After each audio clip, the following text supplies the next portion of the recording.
Hadi. Gel.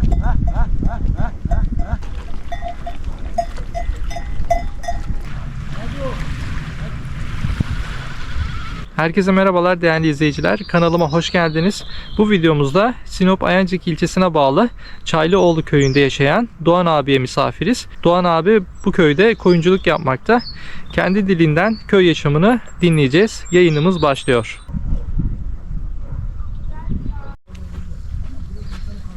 Abi seni tanıyabilir miyiz? Öncelikle hoş geldiniz. Hoş bulduk. İsmim Doğan Günor tabii. 08-10-1983 senesinde Anadolu yakasında, İstanbul Anadolu yakası Zeynep Kamil Hastanesi Üsküdar'da doğdum ben. Hayatımın geri kalanını da Sarıyer, İstinye'de geçirdim. Bu yüzden kendimi İstinyeli olarak addediyorum. Ait olduğum yer aslında orası gibi geliyordu. Ama tabii hayat şartları ve benim yani fikri düşüncem ve olmak istediğim yerin tamamıyla şehir değil köy olduğunu düşündüm ben. Pandemi sırasında işte ben restoranda çalışıyordum. O restoranlarda artık hayatın ne kadar sıkıcı olduğunu görünce yani birçok kalabalıkların içinde sosyal hayatın içinde asosyal hissediyordum kendimi. Pandemide de buraya geldim. 8 ay gibi burada kalma sürem oldu. O zaman zarfında bir şeyler yapmam gerektiğini düşündüm. Çünkü köyüm atıl geliyor bana. İnsanlar geliyorlar ama daha çok tatil köyü gibi. Bu da beni rahatsız etti. Ülkenin de üretime ihtiyacı var. İşte çarşıda, kasaba gittiğim zaman Amasya'dan etinin geldiğini duyunca bana çok acayip geldi. Burası her tarafı yeşillik olan bir yer. Yani burada üretim yapılabilir. Buna rağmen yani Amasya'dan et gelmesi bana çok absürt geldi. Öbürlerinin üretmesi gerektiğine inandığım için elimi taşın altına sokup üretmeye başladım ben de kendimce. 2 senedir de küçük bir hayvan sayısından şimdi işte belli bir hayvan sayısına kadar getirdim. Yani. Hemen hemen bir sürü yaptım. Kaç hayvanla başladın? Şu anda kaç hayvanın var? Benim 5 hayvanla başladım. 2 anaç, 3 tane kuzum vardı. Öyle başladım. Yani bir tane de koçum vardı. Sonra keçi aldım. Babam kanser hastası olduğu için doktor keçi sütü tavsiye etti. Keçi aldım. Keçi aldıktan sonra aldığım keçileri sütlerini değerlendirdim. Sonra onları takas ettim koyunlarla. Sonra öyle o şekilde senede 2 doğum alarak sürümü belli bir sayıya getirdim şimdi 2 senede. 60 kadar bir hayvanım oldu şu an yani. Sana abi ne kadar kazandırıyor 60 tane hayvan? Şu an hiçbir şey kazandırmadı daha. Ben daha şimdi şu mesela yan tarafta şu an çadır aldım. Birçok şey aldım. Ve daha altyapıyı kuruyorum. Benim çünkü dededen kalma bir ahırım ya da bir yerim yok. Ben her şeyi sıfırdan kurduğum için daha satış yapmadım. Şu an ben çoğaltma aşamasındayım. Bendeki hayvanların çoğu anaç. Daha önce işte ki doğan erkek kuzuları dişilerle takas ederek yine içinde bir iki koç bırakarak çoğaltmaya gittim. Şimdi bu sene ilk defa satışım olacak Temmuz ayında. Kurbanında satacaksın değil mi? Yok, kurbana yetişmiyorlar. Ocak 7'de doğdular. Şimdi kimsenin ibadetini sakata getirmeyin. Ben bu işin dürüst yapılması gerektiğine inanıyorum. Yani insanlara olmayan şeyi öyleymiş gibi göstererek veremem. Kilo olarak muhtemelen çoğu insanın sattığından daha iyi kiloya gelecekler. Şu an 1,5 aylık kuzularım neredeyse bak yani 2 aya yakın kuzularım 30 kiloyu gören var. Hı hı. Hepsi değil. O ama yani dürüst olmasını istiyorum ben işimin. O yüzden da Temmuz'da yavaş yavaş insanlara sadece işte isteyenler işte kebaplık yani kebap ben yapmayacağım ama hani kesmek isteyeni, süt kuzusu yemek isteyeni satacağım ya da toplu halde satacağım yani kuzuları. Burada bir güne nasıl geçiyor abi? Onu merak ediyorum Bir ben de. gün Sabah şöyle- kalktım mesela. Akşama kadar nasıl geçiyor koyunlarla? Bunlarla geçiyor. Yani sabah bir kalkıyorsun. Hemen bunların yemini veriyorsun. Bu zibidilerin bakımlarıyla uğraşıyorsun. İşte yemini suyunu verdikten sonra bunları alıyorum, gezdiriyorum. Beraber doğada, kırlarda. Bunların karnı doyduktan sonra da akşamleyin geri geliyorum eve. Eve geldikten sonra da işte normal rutin ev işlerine dönüyoruz. Ne yapıyorum? Ben okumayı severim diploman derecesinde. Gözlerim ağrıda şu an katarak çıktığı için onda biraz zorlanıyorum ama akşamleyin de gene kendimi geliştirebilecek ufak tefek şeylerle uğraşıyorum. Sen şehirden köye göç ettin ya. Evet. Onu sağlayan şey neydi? Pandemi döneminde buraya geldin, köye geldin. Sen tamam ben bu köye yerleşmeliyim, bu hayvancılığa başlamalıyım. Ne sevk etti seni? Ülkenin durumu yani üretim azalıyor. Toplum üretmekten uzaklaşıyor. Üretmekten yani dışarıya bağımlı olmak benim sonuçta zoruma gidiyor yani. Sonuçta ben vatanını seven bir adamım. Birilerinin elini taşın altına sokması gerekiyor. Herkesten bu performansı bekleyemezsin. Herkeste bu imkan da yok. Benim imkanım var. Bu imkanı değerlendirmem gerektiğini düşündüm. Ve üretmek istedim. Bir de kendim de seviyorum hayvansal gıdayı. Ve ben şuna inanıyorum. Yani hayvancılığa başladığımda şunu çok iyi anladım. Ben hani insanları tenzih ediyorum, esnaf kesimini falan, ama abi kendi yetiştirdiğin kadar temiz yok. Yani bu işin içine girdiğin zaman o kadar sakatlıklarını görüyorsun ki, insanların neleri kestiğini ve neleri insanlara yedirdiğini. Bakın ben size bir örnek vereyim. Adam 3 gün önce hayvana antibiyotik vurmuş, hayvan hastalanmış, hayvan ölecekken 3 gün sonra kafasını kesiyor. O hayvanın bir ay yenmemesi gerek. Sen mesela bir müşteri olarak kasaba gittiğinde o hayvana antibiyotik vurulup vurulmadığını tezgahtayken anlayabilir misin? Yok, anlayamam. Ya da hayvan Brusella, ama köylünün kendisi de Brusella'nın ne olduğunu çoğu insan bilmiyor. Çoğu insan bilinçli yaptığını zannetmiyorum ben bu işi. Adam Brusella hayvanı kesiyor. Brusella bulaşıcı hastalık. Hastanelerde bir sürü. Yani ben dürüst, temiz, kendimce, kendi çapı. Önce kendime, önce kendim için, sonra da etrafındaki insanlar için temiz, düzgün şekilde üretim yapmak istiyorum. O yüzden. Bu hayvancılık genelde kasapta kesilenler veteriner kontrolünde kesildiğini biliyorum ben ama. Yani öyle değil.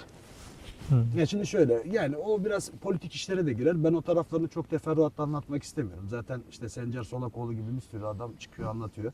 Ama size şu kadarını söyleyeyim arkadaşlar. Hayvanlar hiçbir zaman siz her şey belediye mezbahasında kesildiğini mi zannediyorsunuz? Öyle bir şey yok. Onu Anladım. geçin.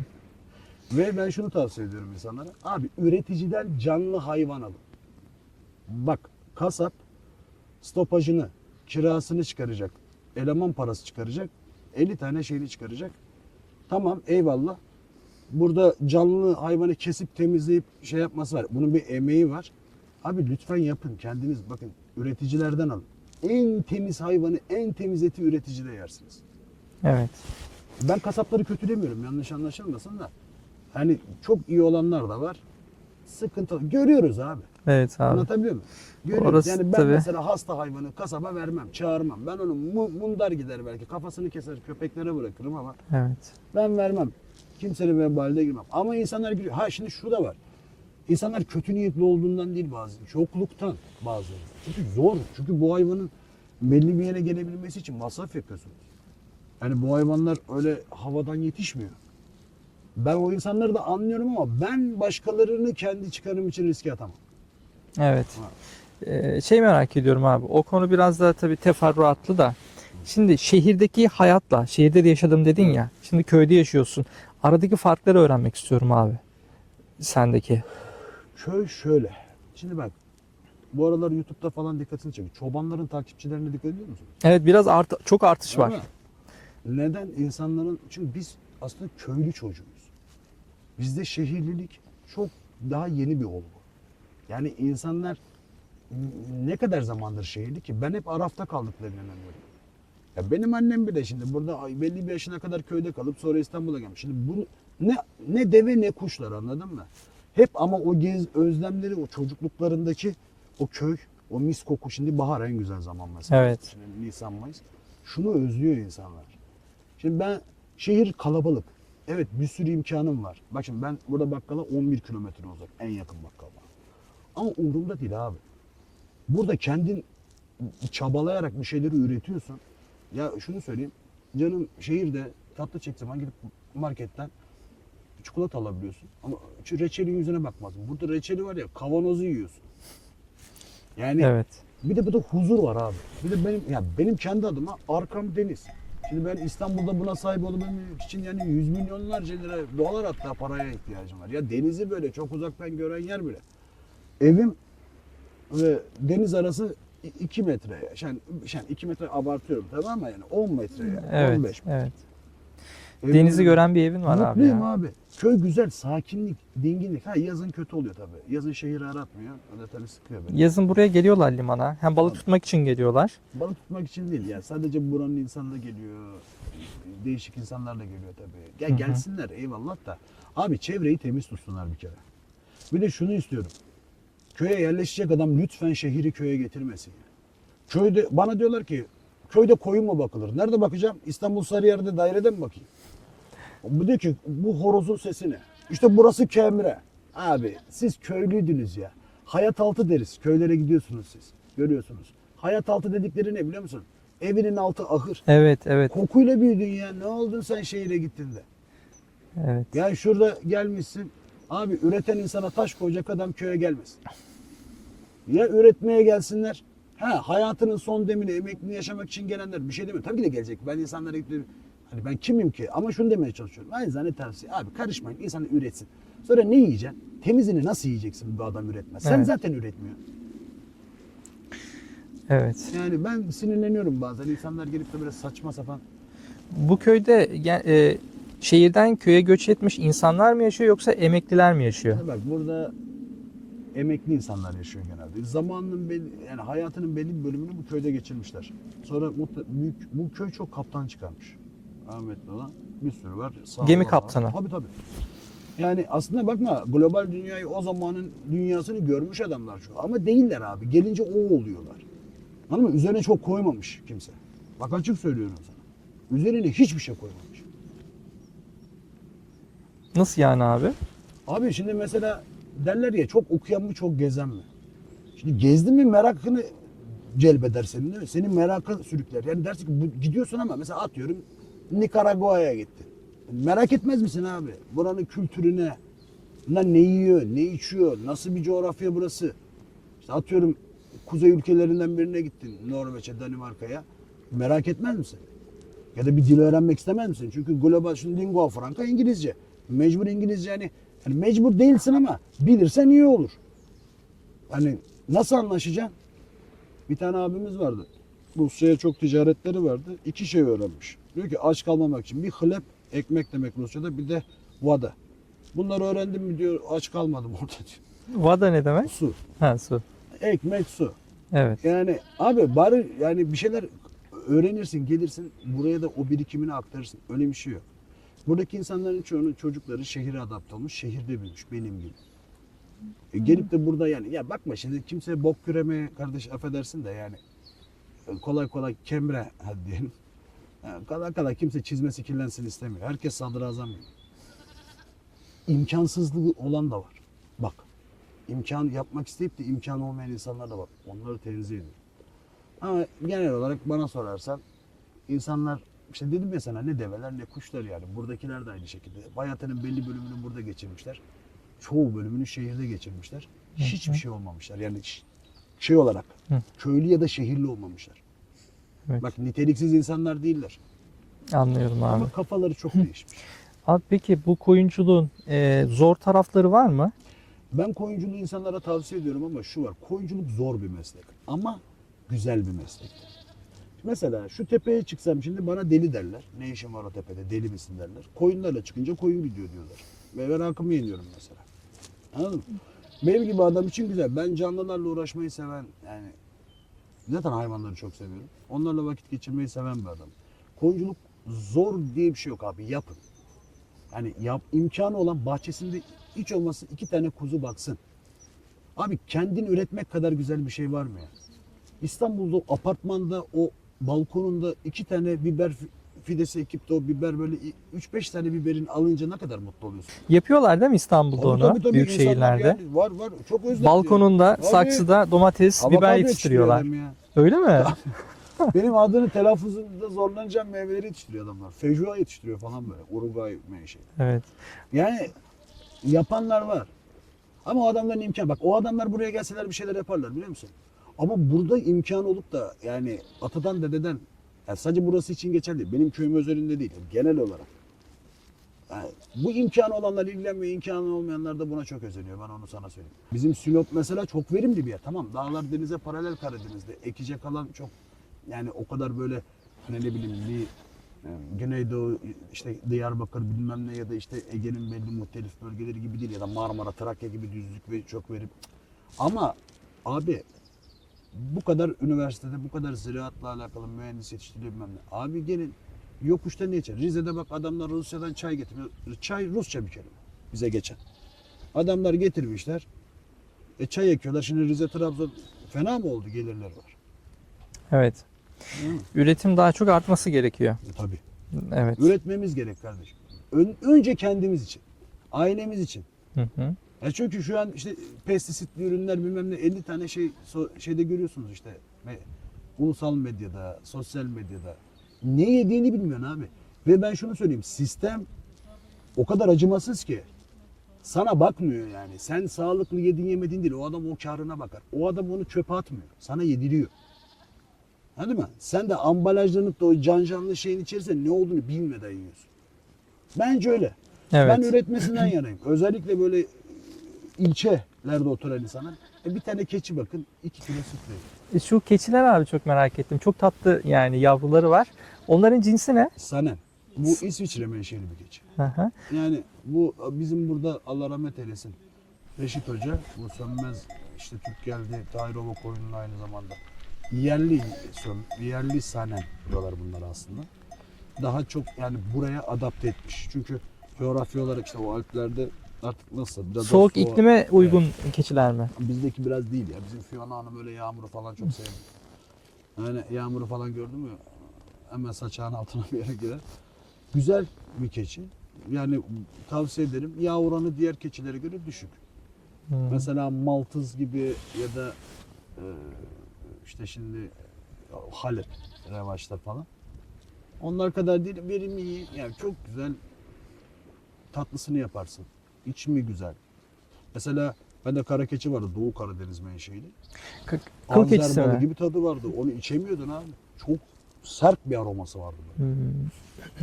Akdeniz'de bizim oralarda, ben Antalyalıyım abi bu arada, kıl Aynen. keçisi yapıyorlar. Çünkü arazi yapısı ona uygun. Ona Kıl göre. keçisi taşların üzerinde Tabii. işte zıplıyor, gidiyor, dağları çıkıyor ama koyun onu yapamadığı için bizim Yapıyor oralarda daha canım. çok kıl keçisi çok Yapıyor, meşhur. Yapıyor. Koyun yapamaz olur Yapıyor ya. mu? Yapamaz olur mu? Şu var. Keçi sizin orası coğrafi olarak makilik ya. Evet, maki, Sizin orası çalılar çünkü çok fazla. ot sorunu oluyor kardeşim. Yukarılardan, Torosların yukarılarından bahsetmiyorum ama gördüğüm kadarıyla ot yani orada koyun daha masraflı size göre. Keçi daha masrafsız. Çünkü keçinin kapısını aç karnını doyuruyor abi. Koyun öyle değil çok. Ya koyun da doyurur ama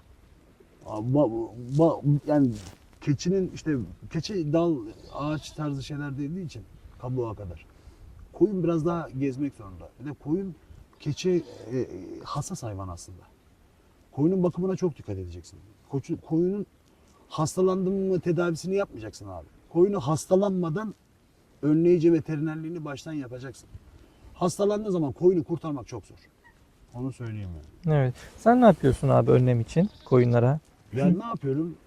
Ben mesela burada geçmişte anlatılanlar insanların çok kelebek hastalığından, ciğer kelebeğinden koyunlar çok ölmüş geçmişte koyun bakanları. Hı hı. Ben mesela 3 ayda bir hap veririm hayvanlarıma. Bir de daha yeni bitti. 2 senede bahar girişinde mera aşılarını yaparım. 2 defa 21 gün Hı arayla. hı. Onun dışında işte bu sene mastit gördüm. Mastitle alakalı da işte önleyici ilaçları kullanmaya başlayacağım. Daha önce başıma gelmemişti. Tecrübe ettim onu. Evet. Keçimde değil ama koyunun bir tanesi de. Tedavisini yaptım. O kuzu sevmeye başladı ama Hı hı. gene de tabii hayvanın çektiği ızdırap benim canımı sıktı. O yüzden yani aşı programıma artık mastiti de alacağım yani. Evet. Senden başka böyle hayvancılık yapan var mı köyde? Köyde yok. Ya şöyle ineği olanlar bir iki tane bize bağlı Kurtdüzü diye bir yer var yukarısı. Hı hı. Gene aynı şekilde orada yerel ineği olan insanlar var. Öyle hayvancılık yani küçük baş yapan yok. Evet. Kışın nasıl geçiyor abi senin burada? Hayvanlara nasıl bakıyorsun? Ya şöyle kışın bizim burada bu sene kar yağdı. 1,5 hafta kadar. Ondan önce ya burada şunu söyleyeyim 11 ay otlatıyorsun abi. Tembel bir adam değilsen 11 ay otlatırsın. Hiç sıkıntı yok. Maliyetin İç Anadolu ve diğer birçok bölge göre çok düşük kardeşim. O kadar düşük ki. Ama burada tembel olmayacaksın. Burada- Gezeceksin hayvanla. Yani bir de burada şöyle bir şey var. Burada hayvanı saldım geri gelir Allah'a emanet. Ben söyleyeyim bak ayı ne hale getirdi köpekleri. Bak kan içine geliyor. Burada ayı riskimiz var. Yani kurt burada görmedim ama yukarılarda kar yağdığında bizim o işte dediğim o kurt düzünde işte köpekleri aldığı söyleniyor. Oradan buraya inmesi de çok bir sorun olmaz.